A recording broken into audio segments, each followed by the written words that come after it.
बात उस समय की है जब एक विधवा औरत खाना पकाने के लिए जंगल में लकड़ियां इकट्ठा कर रही थी। तभी उसने एक सूखी लकड़ी उठाई जिसके अंदर एक सांप का बच्चा छिपा बैठा था। इस बात से बेखबर औरत लकड़ियों के साथ सांप को भी अपने घर ले गई। घर जाकर उसने जैसे ही लकड़ियों को जमीन पर रखा, तभी वह सांप बाहर निकल आया। औरत के पास एक पालतू बंदर भी था जो उसके साथ खेलने लगा। औरत ने सांप को देखा लेकिन उसे मारा नहीं, क्योंकि उसके कोई बच्चे नहीं थे। शादी के कुछ दिन बाद ही उसके पति की मृत्यु हो गई और किसी तरह वह छोटी सी झोपड़ी में जिंदगी काट रही थी। फिर उसने सांप को पालने का फैसला किया। औरत उसे अपने बच्चे की तरह दूध पिलाती, प्यार करती, भूख लगने पे उसकी जरूरत को पूरा करती। फिर ऐसे ही कुछ साल बीत गए और अब वह सांप बड़ा हो गया। फिर एक दिन वह सांप एक लड़के का रूप धारण कर लेता है। यह देख औरत समझ जाती है कि यह कोई साधारण सांप नहीं, बल्कि एक इच्छाधारी नाग है। फिर एक दिन सांप ने औरत से कहा, आप मेरी शादी का प्रस्ताव राधा के समक्ष लेकर जाइए। यह सुन औरत बोली, बेटा यह तो असंभव है, राजा मेरी बात बिल्कुल नहीं सुनेगा। इस पर सांप ने कहा, माँ एक बार पूछने में क्या जाता है, मैं जानना चाहता हूँ कि राजा अपनी पुत्री की शादी मुझसे कराएंगे या नहीं। औरत बोली, ठीक है बेटा, मैं कल जाऊंगी। फिर अगले दिन वह महल की तरफ निकल पड़ी। थोड़ी देर चलने के बाद औरत महल पहुंच गई। जैसे ही उसने अब अंदर जाने का प्रयास किया, तभी द्वारपालों ने उसे रोकते हुए कहा, आपको अंदर जाने की अनुमति नहीं है। जब तक राजा का आदेश नहीं होता, कोई भी व्यक्ति महल के अंदर नहीं जा सकता। औरत बोली, बेटा राजा से बहुत जरूरी बात करनी है, कृपया करके मुझे जाने दे। उसके बार बार आग्रह करने पर द्वारपालों ने उसे महल के अंदर जाने दिया। औरत राजा के पास गई और कहा, मैं अपने बेटे के लिए आपकी पुत्री का हाथ मांगने आई हूँ, और मैं यह भी पहले सुनिश्चित कर देती हूँ कि मेरा बेटा एक सांप है। महाराज यह बात सुनते ही क्रोधित हो उठे। फिर सैनिकों ने औरत को घसीटते हुए ले जाकर महल से बाहर फेंक दिया। फिर वह दर्द के मारे कहारने लगी, क्योंकि उसका एक हाथ टूट गया था। अब वह खुद को संभालते हुए किसी तरह घर लौटी। सांप बेटे को महल में हुई घटना के बारे में बताया। फिर उसने कहा, माँ तुम अपने हाथ की चिंता मत करो। तभी उसने मणि प्रकट की और बोला, मेरी माँ का हाथ अभी ठीक हो जाए। इतना कहते ही औरत का टूटा हुआ हाथ बिल्कुल पहले जैसा ठीक हो गया। सांप ने अगले दिन भी औरत को महल भेजा। इस बार भी राजा के सिपाही उसे महल के बाहर ही फेंक दिए। फिर एक बार जलील होकर और शरीर पर चोट लिए वापस घर लौट आई। इस बार भी सांप बेटी ने उसे ठीक कर दिया। और एक बार फिर से औरत को महल जाकर राजा से शादी की बात करने के लिए कहा। वो घबरा गई और बोली, बेटा मैं बार बार जलील होने नहीं जा सकती, साथ ही मार पड़ती है, सो अलग। माँ बस यह आखिरी बार आप चले जाइए, इसके बाद मैं दोबारा नहीं बोलूंगा जाने को। औरत फिर से एक बार राजा से कहती है, महाराज यहाँ आना मेरी मजबूरी है, बस आखिरी बार मैं आपसे पूछ रही हूँ, क्या राजकुमारी की शादी आप मेरे सांप बेटे से कराएंगे? फिर राजा ने कुछ देर विचार किया और मुस्कुराते हुए बोला, अगर राजकुमारी को ले जाना है तो अपने बेटे से कह देना, आज से ठीक 2 दिन बाद तुम्हारी झोपड़ी की जगह वहाँ एक विशाल महल होना चाहिए, जो हमारे महल से साफ नजर आए, और उस महल के सामने 1000 हाथी और 400 घोड़े हमारे स्वागत के लिए खड़े होने चाहिए। राजा की बात सुन वह हैरान रह गई। इस बार सैनिकों ने उसे इज्जत से जाने दिया। इस बात की खुशी औरत के चेहरे पर साफ दिख रही थी। घर जाकर उसने बेटे से कहा, महल और हाथी घोड़े की बात कर रहा था राजा। माँ बस इतनी सी इच्छा है राजा की, यह तो बहुत आसान है, तुम चिंता मत करो, कल सुबह ही इंतजाम हो जाएगा। फिर आधी रात को सांप घर से बाहर निकला और मणि हाथ में लेकर बोला, मेरी यह छोटी सी झोपड़ी एक विशाल महल में बदल जाए और महल के सामने 1000 हाथी सहित 400 घोड़ा मेरे सेवा में उपस्थित हो जाए। इतना बोलते ही जगमगाता हुआ स्वर्ण से बना महल झोपड़ी की जगह खड़ा हो गया। 1000 हाथी सहित 400 घोड़े भी स्वागत के लिए तैयार थे। फिर अगली सुबह राजा को उसकी पत्नी जगाते हुए बोली, उठिए चलकर देखिए बाहर क्या हो रहा है। उसने बाहर जाकर देखा तो स्वर्ग जैसा महल उसके ठीक सामने नजर आ रहा था। उसे देख राजा की आंखें फटी की फटी रह गई। उसने अपनी पत्नी से कहा, असंभव, अविश्वसनीय, यह कैसे हो सकता है? रातों रात कोई महल कैसे बनकर तैयार हो गया? क्या यह मेरी आंखों का धोखा तो नहीं? पत्नी बोली, राजन, यह कोई आंखों का धोखा नहीं, एक असली महल हमारे सामने नजर आ रहा है। फिर राजा जोर जोर से रोने लगा और अपनी पत्नी को उस घटना के बारे में बताया। यह सुन पत्नी भी रोने लगी, क्योंकि वचन के मुताबिक अब उनकी इकलौती पुत्री की शादी सांप से करनी होगी। दूसरी तरफ सांप तैयार होकर राजकुमारी से शादी करने के लिए घर से निकल पड़ा और साथ ही हाथी घोड़ों की बारात भी पीछे पीछे चल रही थी।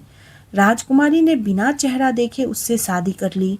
फिर राजा ने भारी मन से अपनी बेटी को विदा किया। फिर जैसे ही वह अपनी पत्नी को देखने के लिए कमरे में दाखिल होता है, तभी उसका आधा शरीर सांप जैसा दिखा। राजकुमारी घबरा गई और चिल्लाते हुए बाहर की तरफ भागी। फिर चारों तरफ एक दिव्य रोशनी का प्रकाश फैल गया। सांप रूप बदलकर वास्तविक शरीर को धारण कर लेता है, जो कि एक बेहद सुंदर युवक लग रहा था। इस रूप में राजकुमारी सांप को देखकर हैरान रह गई। फिर उसने राजकुमारी से कहा, अभी जो हुआ इस घटना को तुम्हें गुप्त रखना है। यह किसी को मत बताना कि रात को मैं मनुष्य का रूप धारण कर सकता हूँ। फिर राजकुमारी ने इसका कारण पूछा। मुझे श्राप मिला है, उसके मुताबिक मेरी पत्नी ने अगर किसी को मेरी सच्चाई बता दी तो मुझे किसी अज्ञात जगह पर कैद कर दिया जाएगा और मैं इस संसार से हमेशा के लिए गायब हो जाऊंगा। राजकुमारी सहमति जताते हुए कहती है, ठीक है, मैं यह बात किसी को नहीं कहूंगी, मगर मैं तुम्हें किस नाम से पुकारूं? देव, देव नाम है मेरा, तुम मुझे इसी नाम से बुलाना। इधर राजा को अपनी बेटी की चिंता हो रही थी। उसने एक सैनिक से कहा, जाओ, बिना किसी की नज़र में आई मेरी बेटी का पता लगाओ, वो ठीक है या नहीं। कहीं उस सांप ने मेरी फूल सी नाजुक बेटी को कोई नुकसान तो नहीं पहुंचाया। फिर अगले दिन सैनिक सांप के महल में चुपचाप घुस जाता है। जब उसने छुपकर देखा तो राजकुमारी उसे ठीक हालत में नजर आई। फिर वह महल जाकर राजा और रानी से कहता है, राजन, आप चिंता न करें, राजकुमारी वहाँ बिल्कुल ठीक है। राजा को तनिक भी उम्मीद नहीं थी कि यह सुनने को मिलेगा और वह भी संतुष्ट नहीं था। अब 2 दिन बाद राजा ने एक पत्र लिखा, जिसमें वह अपने सांप दामाद और बेटी को भोज के लिए आमंत्रित करता है। जब राजकुमारी अपनी पति के साथ मायके आती है, तब माँ ने इशारों में कहा, मेरी बच्ची, हमने बहुत गलत किया है तुम्हारे साथ, तुम्हें कितना दुख झेलना पड़ रहा है हमारी वजह से। माँ, यह आप क्या कह रही है? मैं अपने पति के साथ बहुत खुश हूँ, बल्कि यह तो मेरा सौभाग्य है कि मुझे ऐसा जीवन साथी मिला। अब 1 महीना बीत गया और नगर में एक व्यापारी के घर शादी थी। उसने राजा और राजकुमारी को समारोह में आमंत्रित किया। तो सांप ने कहा, मेरी प्यारी पत्नी, तुम पहले जाओ, मैं सूरज ढलते ही इंसानी रूप में वहां आ जाऊंगा। मैं तुम्हें फिर से याद दिला दूं, यह बात किसी से न कहना कि मैं दिन में सांप और रात में एक मनुष्य का रूप ले सकता हूँ। इस बात का ध्यान रहे, नहीं तो तुम्हें पता है इसका अंजाम क्या होगा मेरे साथ। पति के कहे अनुसार राजकुमारी उस भव्य समारोह में अकेले ही चली जाती है। अब सूरज ढलते ही सांप ने अपना रूप बदला, वह भी निकल पड़ा। फिर जैसे ही वह समारोह में पहुंचता है, उसके चेहरे का तेज देखकर लोगों की आंखें खुली की खुली रह गई। सबके मन में बस एक ही विचार चल रहा था कि इतना सुंदर युवक आखिर कौन है। इधर राजकुमारी बैठी अपने पति को देख रही थी। तभी उसकी माँ आकर बोली, बेटी, तुमने देखा ना कितना सुंदर युवक है? सबकी निगाहें बस उसी पर टिकी है। काश दामाद जी सांप न होकर ऐसा ही कोई सुंदर युवक होते। माँ की बात उसे कांटे की तरह चुभी और क्रोधित होकर राजकुमारी बोली, माँ, आप मेरे पति को ताना मारना बंद कीजिए। जिस सुंदर युवक को आप देख रही हैं वह कोई और नहीं बल्कि मेरे पति हैं और उनका नाम देव है। उसके इतना बोलते ही देव वहां से अदृश्य हो गया, जैसे वह कभी था ही नहीं। यह देख राजकुमारी घबराकर अपने सांप पति को तलाशने लगती है, मगर उसे वह कहीं नजर नहीं आता।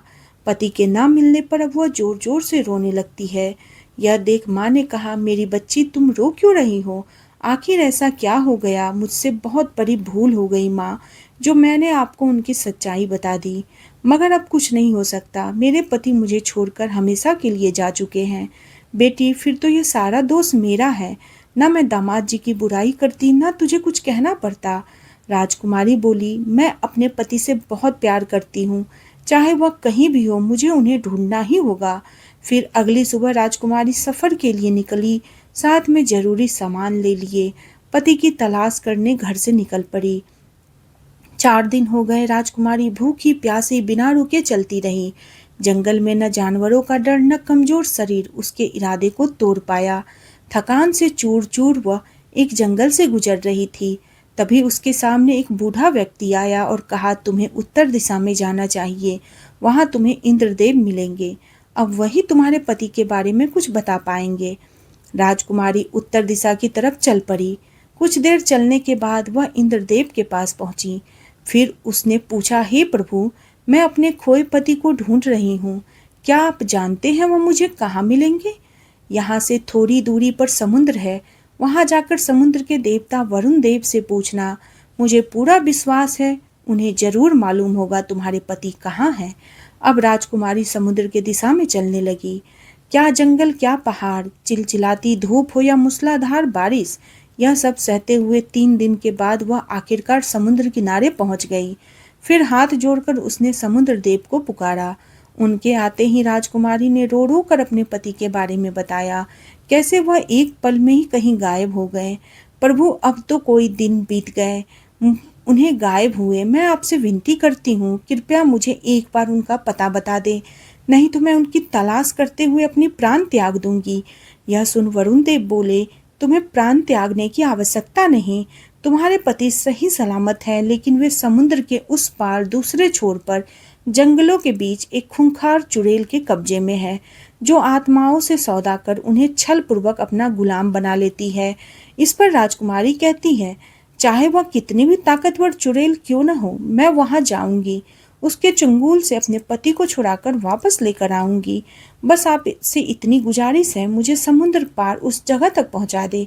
तुम्हारी यही इच्छा है तो ठीक है, मैं तुम्हें वहां ले चलूंगा।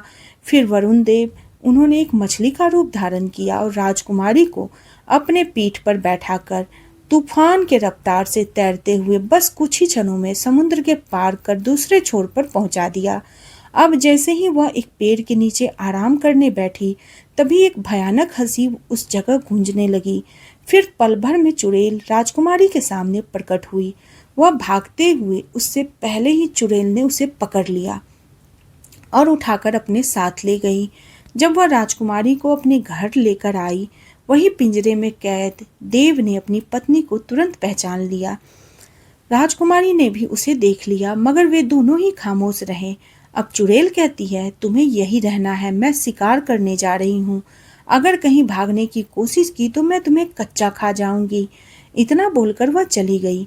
उसके जाते ही राजकुमारी ने अपने पति को कैद से बाहर निकाला और एक दूसरे के गले लग गए। चुड़ैल गई नहीं थी, उसने छुपकर सब कुछ देख लिया। फिर वह मन ही मन सोचने लगी, मुझे पहले से ही संदेह था कि यह दोनों पति पत्नी है। जब वह शिकार करके वापस लौटी तो उसने दोनों को पेट भर के हिरण का मांस खिलाया, ताकि वह बाद में उन्हें स्वाद लेकर खा सके। अगले दिन चुड़ैल ने राजकुमारी से कहा, मैं बाहर जा रही हूँ, जब मैं वापस लौटूं तो मुझे इंसानी मांस पका हुआ चाहिए। ध्यान रहे, अगर तुमने यह बात नहीं मानी तो मैं तुम दोनों में से किसी एक को खा जाऊंगी। यह सुन बेचारी घबरा गई। अब वह सोच में पड़ गई कि इंसानी मांस कहाँ से लाया जाए। पत्नी को चिंता में देख देव ने पूछा, तुम इतनी परेशान क्यों हो? चुड़ैल ने मुझे इंसानी मांस पकाने का आदेश दिया है, अगर ऐसा नहीं किया तो वह हम दोनों में से किसी एक को खा जाएगी। देव ने कहा, तुम चिंता मत करो, मैं गोश्त का इंतजाम करता हूँ। अब वह जंगल गया, एक बार एक सिंह का शिकार करके उसे घर ले आया और उसके कई टुकड़ों में काटकर देव ने मांस में अपने खून की कुछ बूंदें मिलाकर उसे अच्छे से पका दिया। शाम को चुड़ैल जब घर आई तो उसने कहा, क्या तुमने मेरे खाने का बंदोबस्त किया? राजकुमारी बोली, हाँ, जैसा तुमने कहा था मैंने अपना काम पूरा किया। जब उसने मांस चखा तो सोचने लगी, यह कमजोर सी दिखने वाली लड़की आखिर इंसानी मांस कहाँ से लेकर आई? मुझे लगता है इसके पति ने ही कुछ किया होगा। अगले दिन चुड़ैल ने फिर से कहा, मैं जा रही हूँ, अब मैं वापस लौटूं तो एक बर्तन इंसानी खून से भरा हुआ होना चाहिए। तो यह था हमारा पार्ट 1। आगे की कहानी और भी इंटरेस्टिंग है। अगर आपको कहानी पसंद आई है तो वीडियो को लाइक करें और चैनल को सब्सक्राइब करें और कमेंट में पार्ट 2 लिखें ताकि हम जल्द आप लोगों के साथ पार्ट 2 शेयर कर सके। आपको कहानी कैसी लगी प्लीज़ आप लोग ज़रूर बताइएगा। आप लोगों से मैं फिर मिलती हूँ नेक्स्ट पार्ट के साथ। तब तक के लिए बाय बाय, टेक केयर।